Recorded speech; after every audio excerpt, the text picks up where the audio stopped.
الرحمن الرحیم انا للہ وانا الیہ راجعون لا حول ولا قوة الا باللہ العلی العظیم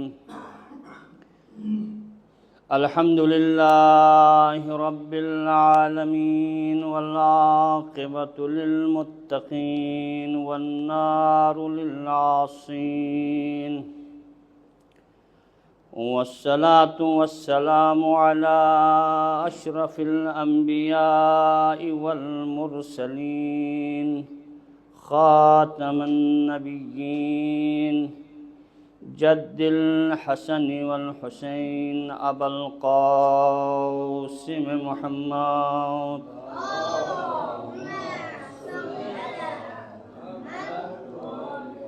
ثم الصلاة والسلام على أهل بيته الطيبين الطاهرين المعصومين المنتخبين اما بعد قال امام جعفر الصادق علیہ الصلاۃ والسلام من ذکرنا او ذکرنا عنده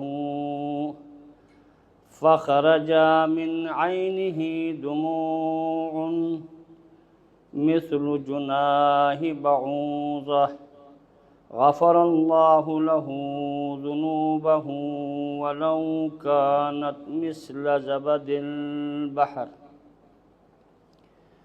نفس المحموم لظلمنا تسبیح وهمه لنا عبادة وكتمان سرنا جہاد فی سبیل اللہ صلوات پر محمد وآل محمد کی ذات پر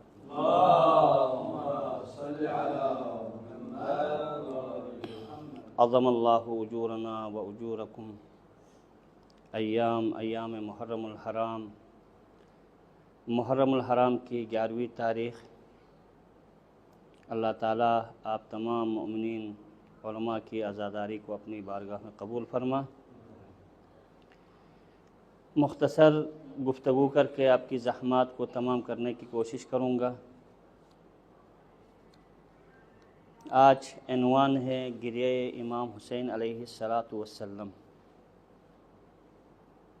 مکتب اہل بیت، مکتب تشیع میں ہر عبادت کی قبولیت کی ذمہ داری خداوند عالم کے ہاتھ میں ہے، اور ائمہ معصومین علیہ السلام کے توسل سے وہ عبادت خدا کی بارگاہ میں قبول ہوتی ہے۔ عزیزان محترم، کسی کو یہ حق حاصل نہیں ہے کسی کی عبادت کے اوپر اشکال کرے۔ ایک درود پڑھے محمد وآل محمد کی ذات پر۔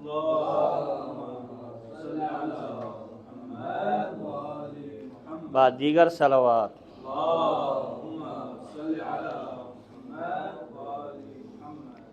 مکتب اہل بیت میں کسی بھی عبادت کے اوپر اشکال کرنا بندوں کے حق میں نہیں ہے، اگرچہ وہ عبادت نماز ہو، روزہ ہو اور عزاداری ہو۔ کسی کو یہ حق حاصل نہیں کہ آپ کی نماز درست نہیں کیونکہ آپ برے کام انجام دے رہے ہو۔ کسی کو حق حاصل نہیں کہ آپ کے روزے صحیح نہیں کہ تمہارا اخلاق صحیح نہیں ہے۔ کسی کو یہ حق حاصل نہیں ہے کہ تمہارا رونا امام حسین کے اوپر صحیح نہیں کیونکہ تم نیک اعمال انجام نہیں دے رہے ہو۔ بھائی ہر عبادت کی قبولیت کی ذمہ داری وہ بارگاہ خداوندی عالمین میں خود رب کو حاصل ہے، نہ کہ بندوں کو یہ حق حاصل ہے کہ کسی کی عبادت کے اوپر اشکال کرے۔ اس کی نماز کی قبولیت خود خداوند عالم کے ہاتھ میں ہے، اس کے روزے کی قبولیت خود خداوند عالم کے ہاتھ میں ہے۔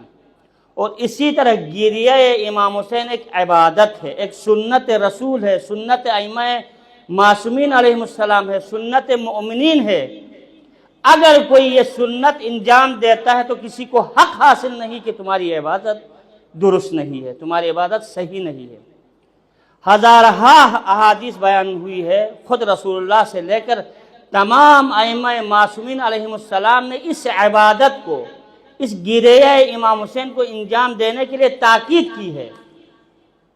یہاں کوئی قید نہیں ہے کہ گناہگار بندہ نہ روئے مومن روئے، یہاں مطلق روایتیں ہیں ہمارے پاس کہ یہ گریہ امام حسین ہر مومن، چاہے گناہگار ہو، چاہے غیر گناہگار ہو، چاہے مرد ہو، چاہے عورت ہو، چاہے چھوٹا ہو، چاہے بڑا ہو، کوئی بھی عمل انجام دے سکتا ہے۔ اور یہ گریہ امام حسین، عزاداری امام حسین ایک وسیلہ ہے اپنے دل کو منور کرنے کے لیے، ہدایت حاصل کرنے کے لیے۔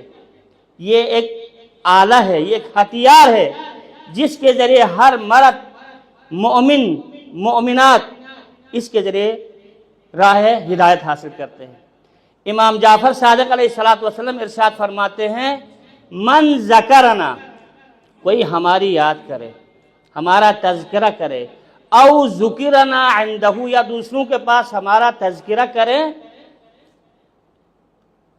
فخرج من عینہ دمع، اور اس بندے مومن، اس شخص سے آنسو جاری ہو جائے۔ کتنا آنسو جاری ہو جائے؟ مثل جناح بعوضۃ، مکھی کے پر کے برابر۔ جب گریہ کی اتنی عظمت ہے، اگر کوئی مکھی کے پر کی مقدار کتنی ہوتی ہے، اس کے برابر اگر ہمارے غم میں آنسو بہاتے ہیں تو غفر اللہ لہ ذنوبہ، اللہ تعالیٰ اس کے گناہ بخش دیتا ہے۔ وَلَوْ كَانَتْ زَبَدِ الْبَحْرِ، سمندر جو بحر، جو سمندر ہے اس میں جو جاگ ہوتا ہے اس کے برابر ہی گناہ کیوں نہ ہو، اللہ تعالیٰ اس کے گناہ بخش دیتے ہیں۔ درود پڑھے محمد و آل محمد کی ذات پر۔ یہ ہے عظمت گریہ، یہ ہے آنسو کی طاقت۔ مولا ایک اور جگہ میں ارشاد فرماتے ہیں، اگر کوئی امام حسین کے اوپر گریہ کرتا ہے اور اس سے اشک جاری ہوتا ہے، آنسو جاری ہوتا ہے، اگر اس میں سے ایک قطرہ جو ہے جہنم میں پھینکا جائے تو پورا جہنم کی آگ بجھ جاتی ہے۔ یہ ہے اس آنسو کی طاقت، اس آنسو کا مقام، اس اشک کا مقام، کہ اگر اس کو جو ہے جہنم کی آگ میں پھینکا جائے تو جہنم کی آگ بجھ جاتی ہے۔ آنسو بہانے والوں کے لیے اپنی آنسو کی عظمت معلوم ہونا چاہیے کہ ایک ایٹم بم ایک دنیا کا چھوٹا سا حصہ اڑاتا ہے، جہنم کا حصہ اس دنیا سے بھی بڑا ہے، وسعت ہے۔ عزاداری سید الشہداء سلام اللہ علیہ میں اگر کوئی ایک آنسو بہائے، اس قطرے کو جہنم کی آگ کے اوپر پھینکا جائے تو وہ جہنم کی آگ بجھ جاتی ہے۔ پھر یہاں صرف آنسو بہانے سے بھی آگے مرحلہ آتا ہے۔ امام فرماتے ہیں، نفس المحموم لظلمنا تسبیح، مولا جعفر صادق علیہ السلام ارشاد فرماتے ہیں، ہمارے غم میں ہمارے اوپر جو ظلم ہوا ہے اس کے ذریعے انسان غمگین ہوتا ہے اور سانس لیتا ہے تو اس کی سانس کا جو ہے مقام تسبیح کے برابر ہے۔ تسبیح خداوند عالم کا کتنا بڑا مقام ہے۔ کہتے ہیں کہ جو سانس لیتا ہے ایک عزادار، ایک مومن، ایک شخص امام حسین علیہ السلام کے تذکرہ کرنے کے بعد وہ غمگین ہوتا ہے۔ غمگین ہونے کے بعد جب وہ سانس لیتا ہے، اس کا سانس لینا عبادت ہے۔ ایک درود پڑھے محمد و آل محمد کی ذات پر۔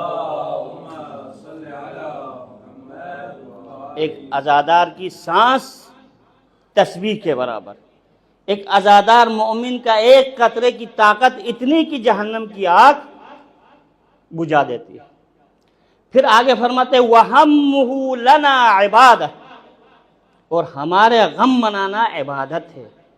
یہاں لفظ استعمال ہے ہمہ، ایک غمہ ہے، ایک ہمہ ہے۔ غم یہ ہے کہ کسی کے اوپر آزمائش آ جاتی ہے تو وہ غمگین ہو جاتا ہے، آنسو بہاتا ہے، ایک غم کی حد ہوتی ہے۔ لیکن ہمہ یہاں استعمال کیا مولا نے، وَهَمُّهُ لَنَا عِبَادَةٌ، ہمارے غم میں ہمارے جو مصائب اوپر ڈھائے گئے ہیں ان کے اوپر وہ ہمہ غم منائے، یعنی اپنے آپ کو قابو میں نہ رکھے۔ ہمارے عزادار آج کل یہی ہمہ کا مصداق بن رہے ہیں کہ گریہ امام حسین، عزاداری امام حسین میں اتنا عشق ہو جاتے ہیں کہ وہ اپنے ہاتھ سے نکل جاتا ہے، سر پر مٹی اٹھاتے ہیں اور سر پر پتھر مارنے کی کوشش، یہ ہے ہمہ۔ اور مولا فرماتے اس طرح کی عزاداری عبادت ہے۔ وَكِتْمَانُ سِرُّنَا جِهَادٌ فِي سَبِيلِ اللَّهِ، اور ہمارے راز کو پوشیدہ رکھنا جہاد فی سبیل اللہ کا درجہ رکھتی ہے۔ ایک درود پڑھے محمد و آل محمد کی ذات پر۔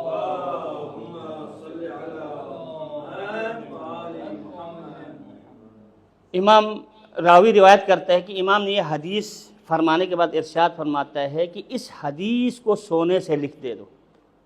یہ عظیم حدیث ہے کہ کوئی ہمارے غم میں غمگین ہو جائے اور سانس لے، وہ سانس تسبیح کا درجہ رکھتی ہے، اور جو ہمارے غم میں غم منائے وہ عبادت ہے۔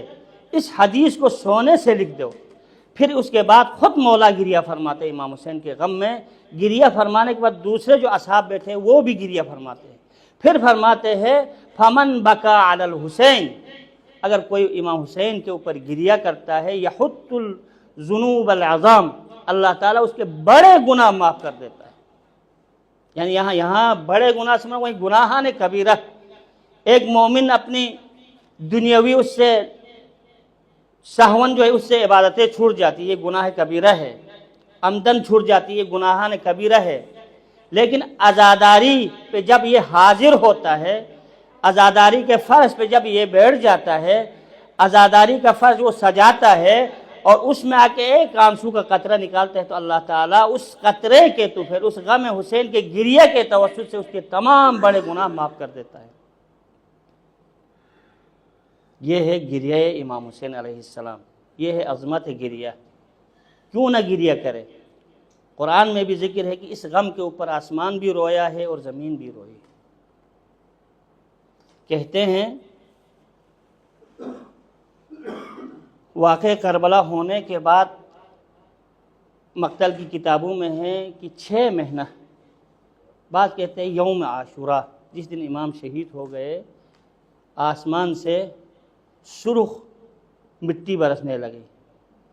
زمین سے جب پتھر اٹھایا جاتا تھا تو نیچے سے خون نکلتا تھا، زمین و آسمان خون سے روئے ہیں۔ اور یہ کہتے ہیں یہ سلسلہ 6 مہینہ تک رہا۔ عزیزان محترم، امام فرماتے ہیں کہ اگر کسی چیز کے اوپر گریہ کرنا ہے، رونا ہے، تو فبکل حسین، حسین کے اوپر رو، حسین کے اوپر گریہ کرو۔ یہ وہ عظیم شہادت ہے جو اپنے رب کے لیے اپنے مال، اپنے بیٹے، اپنے بھتیجے سب کو جو ہے قربان کر دیا ہے۔ آج 11ویں محرم الحرام ہے۔ یہ وہ دن ہے کہ عمر سعید لعین نے اپنے نجس جسموں کو دفن کیا گیا، مگر نواسۂ رسول کو بے غور کفن وہاں پڑا رہا، شہداء کی لاشیں پڑی رہی۔ ایک دفعہ عمر سعد حکم دیتا ہے کہ شہداء کے سروں کو صف کیا جائے، صف میں نیزوں پہ چڑھایا جائے۔